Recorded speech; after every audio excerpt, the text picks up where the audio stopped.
Good day, folks. This is Greg Judy at Green Pastures Farm. We're laying out the perimeter fence today on our new farm. This is one that we did the contract for fencing it, and we're also going to be bringing some of our livestock over here to graze it. It's 200 acres. It's two farms, 150, and then they put another 50-acre farm that fastens on the back of it over here. So it doesn't have any perimeter fence, very little. So we got a cornfield right here, and the boys took off down through there with their poly wire. We're getting ready to pull another wire. We've already got this one done. So see the white post up there? We pulled poly braid from there all the way down into those vehicles, and got a straight edge, pulled the poly braid really tight, and then every 120 feet we made a hole right on the edge. So this is where my 6-inch auger bit's gonna go. We'll drill this out 4.5 foot deep, and then this 8-inch post will be pounded in that hole with a 750-pound drop weight on a post pounder. So the wire is going to be on this side. So here's your 8-inch hole or post. The wire's on this side, so that when the cattle or anything hits the wire, it's going to be pushing against the post. So we had to move it out. I mean, you can't, the actual property line's in here, and Johnny, he took a lot of brush out of here. As you can tell, there's the piles. There's 3 piles down through here, but we didn't want to take these trees out. I mean, that is a beautiful tree. That's probably 150, 160-year-old black oak. There's a bunch of them in here. And, you know, the property line's clear in here. So what do? Do you take out all the trees to preserve your property line and lose all your structure? Right on that side over here, here's a guy. He's got soybeans out there. We got a major highway. I'm talking interstate. You can see the vehicles going by out there. So we got to have a good fence. This is going to be 5-strand. Every other wire is going to be hot. And we'll get the 36 joule, the big charger. Now that we added on that other farm over there, we might get, yeah, 36 joules is probably going to be fine. But so we wanted to preserve these trees, and so we ran the wire. It actually goes behind. Well, I'm looking at that tree. It's sticking out of my fence line there. The fence goes on the right-hand side of that tree. I didn't want to knock that tree down because it's just too nice of a tree. So I told Johnny, I said, we'll save that. We'll save it. We're going to run the wire on the back side of that tree. So every 120 feet down through here, we're driving an 8-inch post. Do we need them every 120 feet? Probably not. But, you know, the owner wanted it, and he's the one paying for it, and so that's what we did. Right here, the wire is going to be fairly close to this tree. What we'll do is we'll put a timeless post there right up against that tree, just for a buffer, so that if that tree grows over the next years or whatever, it won't be touching our hot wire. It'll be touching the timeless.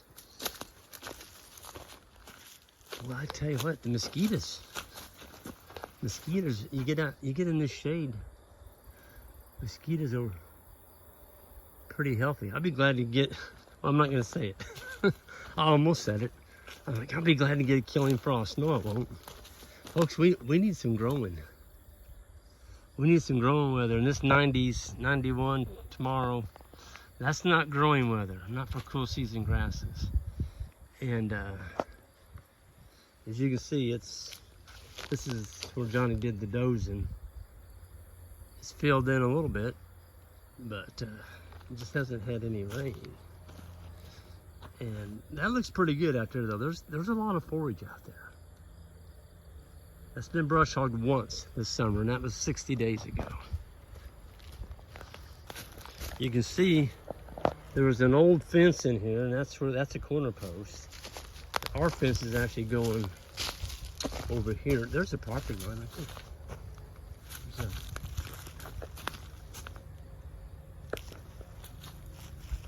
Man, them boys, they're already back.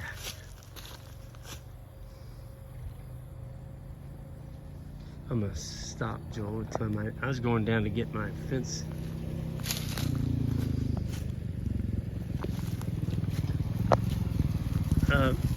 The reels ran out. I need to grab the third one off the truck. Yeah, would you grab the nippers?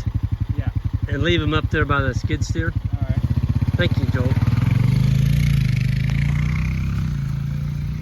That's a long ways. From that skid steer to the road out there, they've used 2 reels, and I'm guessing there was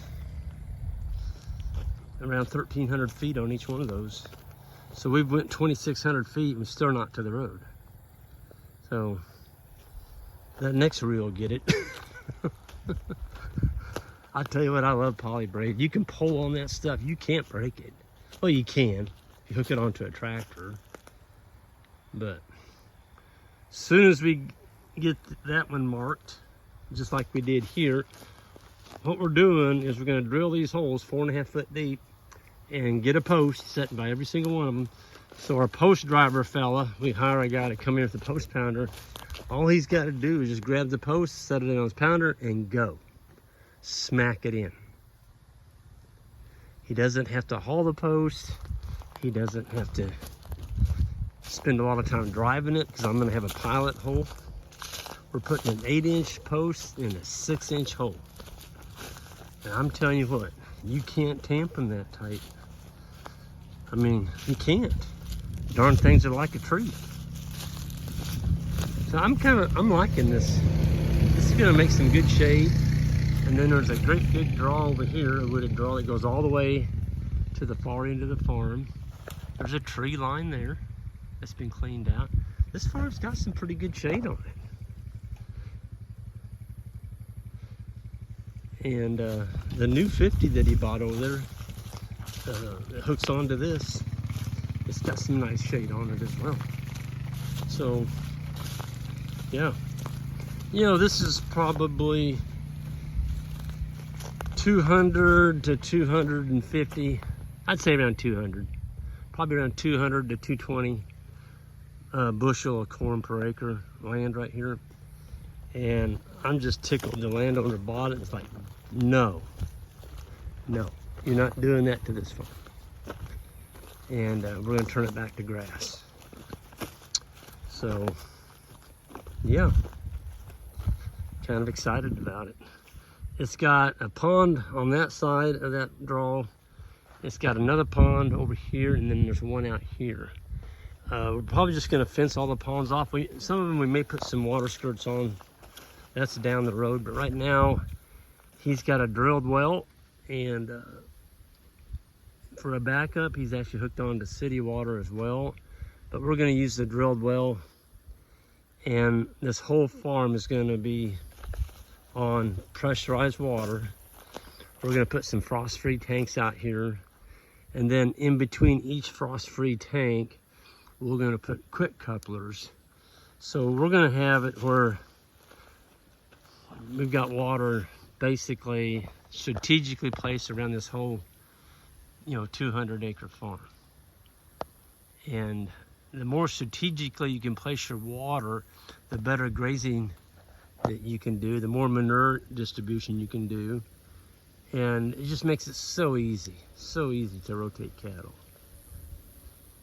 This is a good wildlife farm too. There's a lot of deer on it.